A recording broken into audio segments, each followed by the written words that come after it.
7 reasons why women aren't virgins before marriage anymore. In the past, it was a big disgrace if women were no longer virgins before getting married. Back then, women all over the world were seen as pure if they had clean thoughts and moved in a graceful manner. If a woman was not like that, she was unfortunately seen as worse than a criminal and even shunned by her family. Our forebears placed such great emphasis on purity that women were even tested by doctors to prove that they remained virgins prior to getting married. In some societies, they required the sheets used by the newlyweds to be presented to a waiting crowd the following morning. Blood on the sheets was seen as confirmation that the bride was indeed a virgin. Times have definitely changed, and premarital sex is no longer considered a taboo. Of course, there are still societies that emphasize the virginity of women before marriage, but most people are finding it acceptable for women not to be. Or they just turn a blind eye if they find out that the woman is no longer a virgin. But in general, it has become a non-issue if women are no longer virgins when they get married. Here are some possible reasons why. Number 1. Pressure from peers.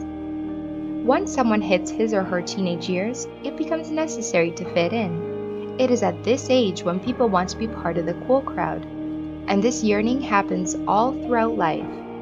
People, especially women, easily share whatever goes on with their lives with their friends, and sometimes their sex lives become a topic of conversation. These conversations steer women, especially virgins, to reconsider their choice of remaining virgins, particularly if being a virgin in their 20s and beyond is ridiculed in their social circles. Number 2. Pressure from their partners. Unfortunately, there are men that see women, especially virgins, as conquests. Women are objectified, and getting their virginity is the grand prize. Sadly, it has become commonplace for some men to pursue women when they discover that these women are virgins. They wine and dine them and tell them various reasons to make them agree to give up their virginity. It's common for these men to tell women to sleep with them to prove that these women really love them, or worse, they don't give them the choice. Number 3. Biological urges. Intercourse is natural. Humans and animals alike get the urge, and that is normal. Biology has made it so. Both men and women become horny every now and then after they hit puberty, and it is up to them if they choose to act on it. If they ignored it before because they were afraid of the repercussions, they can now act on it because of the relaxed mindset people now have in matters involving sex. They view their feeling horny just like they view an itch. The best way to relieve it is to act on it. This is a reason why some refer to having sex as just scratching an itch.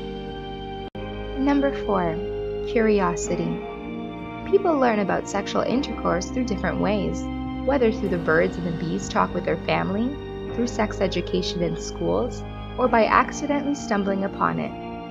Since the topic is unfamiliar to them, they get curious and even tempted to satisfy their curiosity, and thus engage in the act. They want to know for themselves what sex really is all about and if the hype is real. Number 5. Detachment from religion and tradition. Many concepts involving virginity come from the different religions and cultural traditions. They preach things like sex is sacred and should only be done when one gets married, that virginity and remaining chaste is vital in order not to displease God, that virginity is the best gift a woman can give to her husband, and so many others. However, these ideals are no longer seen as the gospel truth, especially in aesthetic and liberated societies. They view sex as an act and nothing more, and that virginity is just a concept. Since they no longer follow their church's teachings, as well as that of their culture, they no longer have to restrain themselves from doing the act. Number 6. Influence of media. In the past, even simple kissing scenes in films were seen as very vulgar and controversial. Nowadays, these scenes have become commonplace in films and TV shows. For them to be talked about, these shows and films will add sex scenes to attract an audience. Sex has become normalized in media. The lines between reality and fiction are becoming blurred, especially with matters involving doing it. Accessibility of adult films have also contributed to the openness and acceptance of premarital sex as normal in current times. Number 7. For pleasure. Sex could be a pleasurable experience. No one can deny that. With the right partner and the right skills, women can get a different kind of fulfillment they cannot find anywhere else. This pleasure-seeking behavior is what drives them to have sex and possibly experience orgasm. It's a fact that people have erogenous zones, and when these are stimulated, a person will surely find it gratifying. In the past, it was only men who were allowed by society to engage in premarital sex, but people now are much more open to the idea that women are also engaging in premarital sex. For many reasons, men and women are now considered equals, generally, when matters of sex are concerned.